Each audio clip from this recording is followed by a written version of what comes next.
All right, so this weekend there is a massive fight going down in Perth, Australia. The main event is a fight that has massive title fight implications in the light heavyweight division. I am, of course, talking about Dominick Reyes taking on Carlos Ulberg. Dominick Reyes is on a 3-fight win streak. Carlos Ulberg is on an 8-fight unbeaten streak. He got a knockout on the Contender. He got knocked out in his UFC debut, and then since then has rallied off 8 wins in a row. If he beats Dominick Reyes, the man's fighting for a belt. Simple as that. 9 fights, beating some good opposition. And if Dominick Reyes, the comeback king, can get this done, then that will be sensational as well. Because Dominick Reyes, we all know the story. He fought John Jones.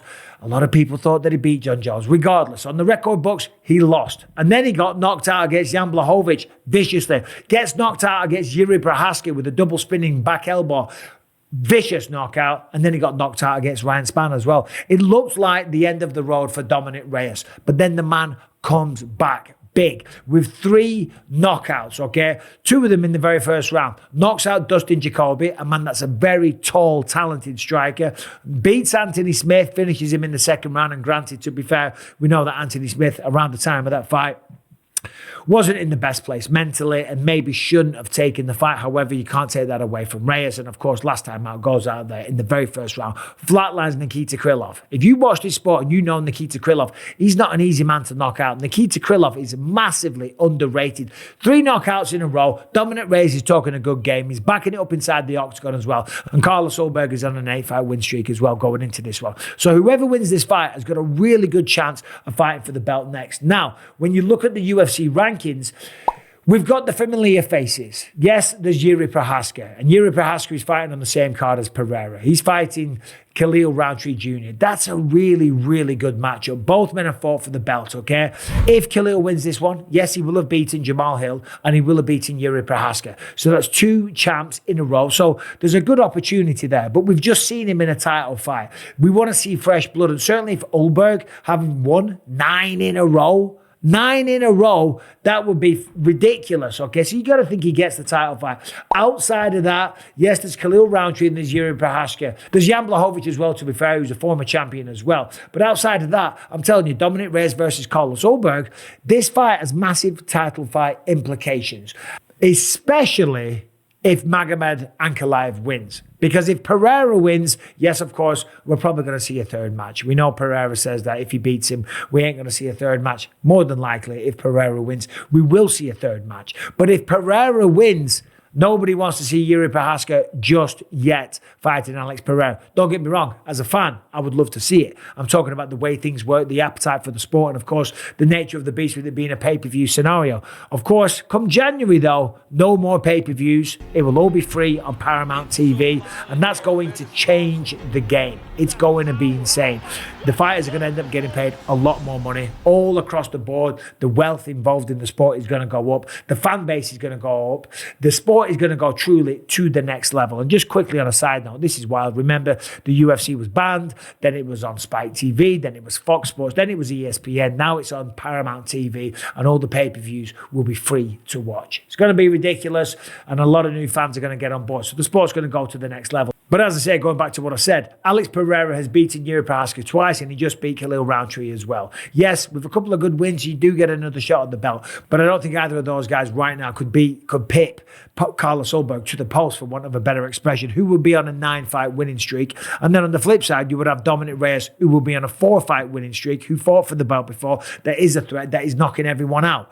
So it's a really, really big fight happening in Perth, Australia. Now, my buddy Paul Felder, who I do the podcast with, of course, I'm a commentator with him. He's going to be calling the fight, so we're in good hands. But when we look at the fight card, it's a pretty good fight card. We've got Carlos Ulberg taking on Dominick Reyes, as I said. Jack Jenkins, Australia's own, taking on Ramon Tavares. Ramon Tavares was on the Contender Series. He lost on there. He's had a couple of fights in the UFC. He went up against Davey Grant from the UK, and he had a good fight, but he got beaten by Davey Grant. He's making a return. We've got Justin Taffer taking on Lewis Sutherland, Tom Nolan taking on Charlie Campbell. Here's a good one. Jake Matthews taking on Neil Magny, 2 veterans of the sport in the welterweight division. Jimmy Crute makes his return at light heavyweight as well, taking on Ivan Erslan.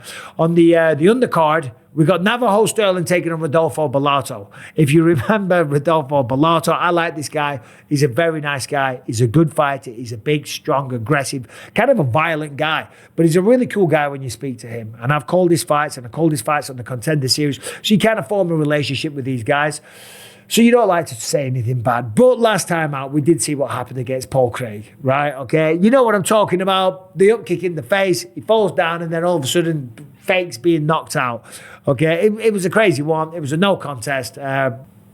Rodolfo Bellato, I don't know. Should have got an award for performance of the night for that one. You know what I'm saying. You know what I'm talking about. But anyway, he's back against Navajo Sterling. Navajo Sterling, part of Israel Adesanya's team.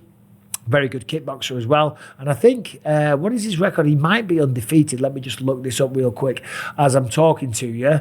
Not very good content, as I say, but this is what we're doing. I'm just going to look him up quickly. Yeah, 7-0. So he's still kind of early into his career. 7 wins in a row, though. It's not bad. 4 knockouts, 0 submissions.